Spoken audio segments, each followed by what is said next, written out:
Hello मोर प्रिय बंधु बान्धवीসকল मोर YouTube channel कारीपद and ब्लग्सলৈ আপোনালোকক স্বাগতম জনাইছো।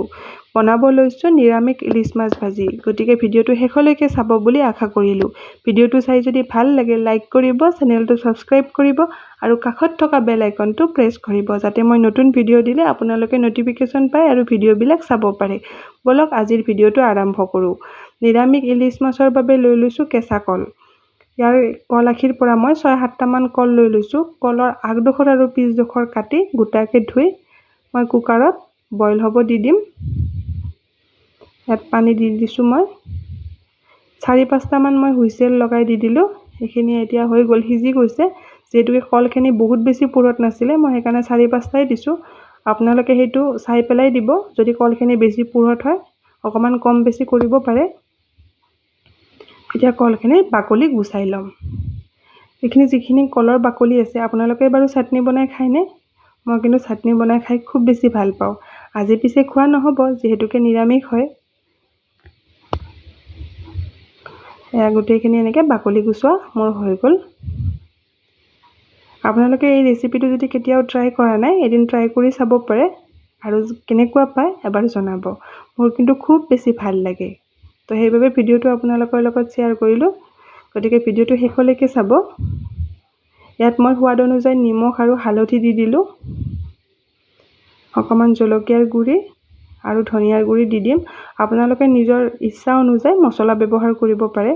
মই বহুত বেছি মছলা ব্যৱহাৰ কৰা নাই। এইখিনি এতিয়া মই হাতেৰে পিটিকা কৰি লম। আপোনালোকে বেলেগেৰেও কৰিব পাৰে কিন্তু মই হাতেৰে কৰি লৈছো। মোৰ হাতেৰে সুবিধা হয় বাবে।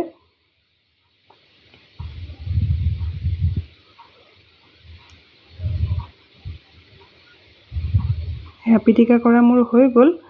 এতিয়া ইয়াত দি দিম 2 চামুচ বেসন।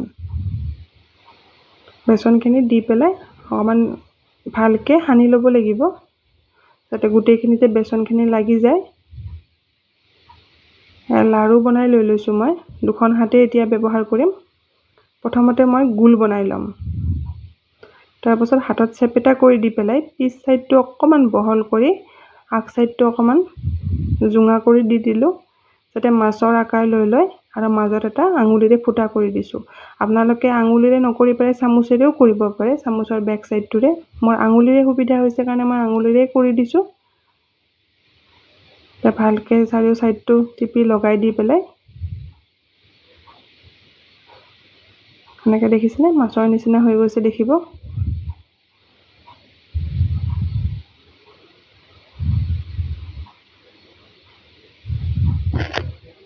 এতিয়া গোটেইখিনি এনেকে মই বনাই লম। গোটেইখিনি বনোৱা হৈ গল মোৰ। লাগিছেনে মাছৰ নিচিনা জনাবচোন। এনেকে 10 মিনিট মান সময় মই থৈ দিছো যাতে আঠা ভাৱটো হৈ যায় আৰু গোটেইখিনি লাগি ধৰে। আপোনালোকে অকমান সময় এনেকে থৈ দিব, লগালগ নবনাব যাতে বেসনটো কলৰ লগত আঠা লাগি ধৰে। হেতু মন কৰিব। কেৰাহী গৰম দি দিলো মই। ইয়াত মাছ কেইডোখৰ দি দিম, মানে নিৰামিষ মাছ কেইডোখৰ। এতিয়া এইখিনি মই উলটাই পালটাই ধুনীয়াকে ভাজি লম। যেতিয়া আধা ভাজা হয় তেতিয়া চাবচোন কি ধুনীয়া এটা কালাৰ আহি যায়।